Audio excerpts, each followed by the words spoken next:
अच्छा चलता हूं, कृष्ण का वध करने जाना है।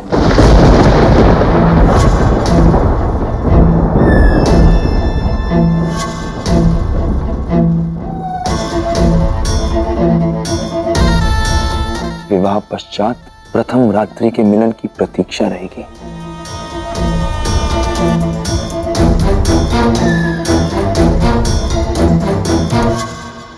इस अहंकारी और मूर्ख से विवाह करने से तो अच्छा है कि मैं मर जाऊं पिताश्री। कहाँ हो तुम कृष्ण? अब तक आए क्यों नहीं?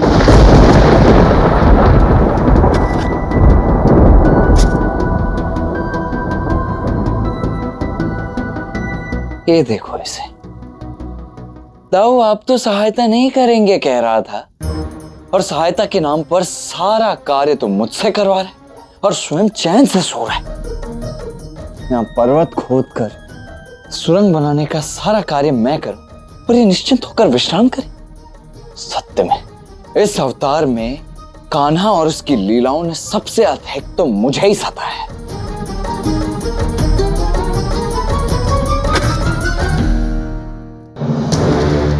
आज तो शिशुपाल ने मर्यादा और मूर्खता की सारी सीमाएं लांघ दी।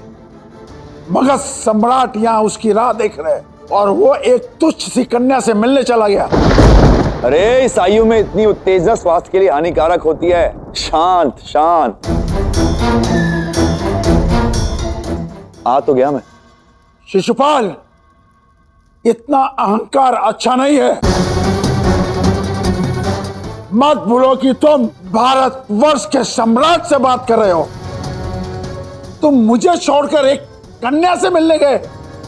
तुम भले ही अमर हो, जीवन ना सही, पर मैं तुमसे तुम्हारा राज छीनकर एक क्षण में तुम्हें राजा से रंग बना सकता हूं। वो सब तो ठीक है महाराज, पर आप बार बार अपनी उंगली क्यों हिलाते हैं? और इतने ऊंचे स्वर में मत बोलिए। अमर हूं मैं, बहरा नहीं। शिशुपाल, तुम अपने इन वचनों से मगध सम्राट का अपमान कर रहे हो। ये राज्य बड़ा मायावी है। यहाँ के श्वान बोल भी सकते हैं, तो मुझे तो लगा था इन्हें केवल भौंकना आता है, वो भी अपने स्वामी के आदेश पर। शिशुपाल, अपनी जीवा पर नियंत्रण रखो। अरे रुक्मी, इतना रुष्ट क्यों हो रहे हो? सत्य ही तो कह रहा हूं मैं। कदाचित जीतने पर यह मूर्ख सम्राट जो अपने आप को भारतवर्ष का श्रेष्ठ सम्राट कहता है, वो तुम्हें विदर्भ राज्य का राजा बना देगा, क्योंकि अपने पालतू श्वानों को समय समय पर रोटी भी तो देनी होती है। शिशुपाल, अपने पिता के मुद्राओं पर पलने वाले मूर्ख, तू मुझे श्वान कह रहा है? मैं तुझे मान। आपस में लड़ने से हमें कोई लाभ नहीं होगा। शिशुपाल, तुम्हारी जीवा इतनी तीखी और तेज है, इसे नियंत्रित करो, अन्यथा कहीं तुम्हारे अंत का कारण तुम्हारी ये कटुवाणी ही न बन जाए। शिशुपाल की सारी सेना यहाँ है और मैं भी युद्ध के लिए सज्ज हूं, किंतु हमें उस कृष्ण को कोई अवसर नहीं देना है। कृष्ण के शस्त्र से शिशुपाल लड़ेगा और उसके अस्त्रों से लड़ूंगा मैं, और उसकी माया से लड़ेगा काली मायाओं का विशेषज्ञ, जिसपे स्वयं असुर माता मां माया का आशीष है। काल्यवन, काल्यवन, काल्यवन, काल्यवन, काल्यवन। कान्हा, ये जरासंध किसका आह्वान कर रहा है? कौन है ये काल्यवन, जिसका नाम लेते ही समस्त प्रकृति भयभीत हो उठी है?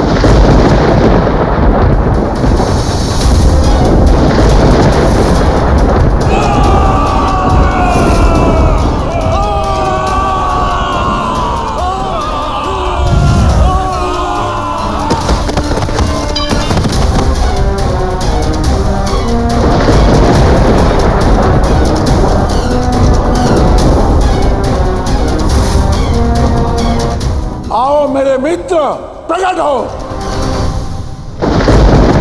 आओ और मेरी सहायता करो।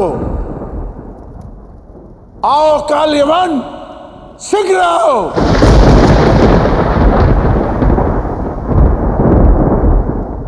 ये क्या सम्राट, काले वन तो आए नहीं। आखिर कौन है ये काले वन और ये अमर कैसे है? बताओ ना कान्हा, कौन है ये काल्यवन? काल्यवन यवतों का राजा, अत्यंत शक्तिशाली, अत्यंत क्रूर।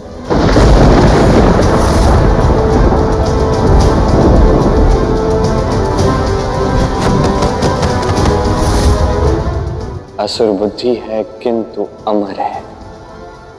वो चाहता था कि वो संसार का सबसे बड़ा वीर बने, चाहता था कि कोई उसे परास्त ना कर पाए, और इस इच्छा पूर्ति के लिए, ब्रह्मदेव को प्रसन्न करने के लिए उसने अत्यंत कठोर तप किया।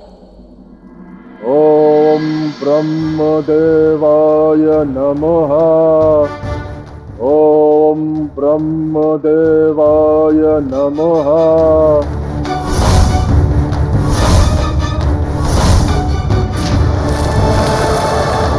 अनंत वर्षों तक वर्षा, भूकंप, तूफान में भी काल्यवन का अटल संकल्प और तप भंग नहीं हुआ।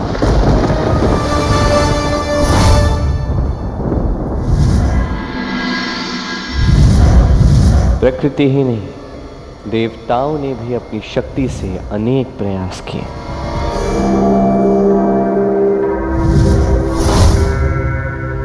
युक्ति से अप्सराएं भी भेजी। ओम ब्रह्मदेवाय नमः।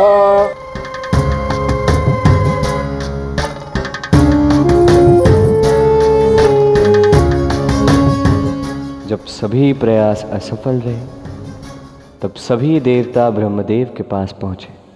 ब्रह्मदेव, आप काले वन को वर मत दीजिएगा। देवता मनुष्य के पुण्य पर जीते हैं। यदि आप काले वन को वर दे देंगे तो पृथ्वी पर पाप का प्रसार होगा और पुण्य क्षीण हो जाएगा। किंतु काले वन का तप इतना कठोर और प्रबल हो गया है कि यदि उसे उसका वर नहीं मिला तो वो उसके साथ अधर्म होगा, जिसके परिणाम स्वरूप समस्त ब्रह्मांड का अंत भी हो सकता है। वर तो उसे देना ही होगा। ब्रह्मदेव को विवश होकर काल्यवन को दर्शन देने ही पड़े। अपने घोर तप को रोको काल्यवन और मन वांछित वर मांगो।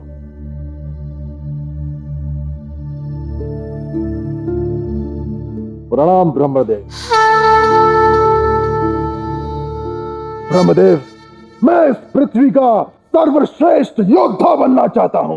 पृथ्वी पर सर्वश्रेष्ठ योद्धा तो यादव कुल में कृष्ण के नाम से जन्म लेंगे, किंतु हम तुम्हें कृष्ण से और संसार के हर योद्धा से अभय दान प्रदान करते हैं।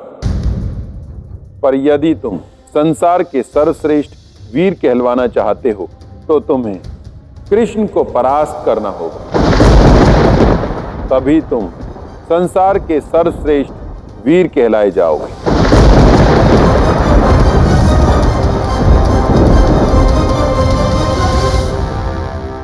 किंतु कान्हा, ये काल्यवन जरासंध का साथ क्यों देगा? क्योंकि यही वो अवसर है जहां वो सिद्ध कर सकता है कि वो संसार का सबसे बड़ा वीर है। कृष्ण से युद्ध कर उसे परास्त कर सकता है। किंतु बलराम के रहते हुए कान्हा को कोई परास्त करे, ये असंभव है। यादव कुल का कोई भी उसे परास्त नहीं कर सकता था। यही वरदान प्राप्त है उसे। तो फिर अंतिम श्वास तक पूरी शक्ति के साथ युद्ध होगा। अंत में कभी ना कभी तो उसे हार मानकर पीछे हटना ही पड़ेगा। नहीं दाऊ, अब समझ नहीं कान्हा, यही एक योद्धा का धर्म है और बड़े भाई का कर्तव्य भी। मैं एक योद्धा होने के नाते अपने इस धर्म का पालन अवश्य करूंगा।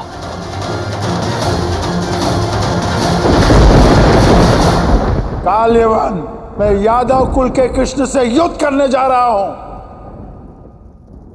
उसे परास्त करने नहीं आओगे क्या?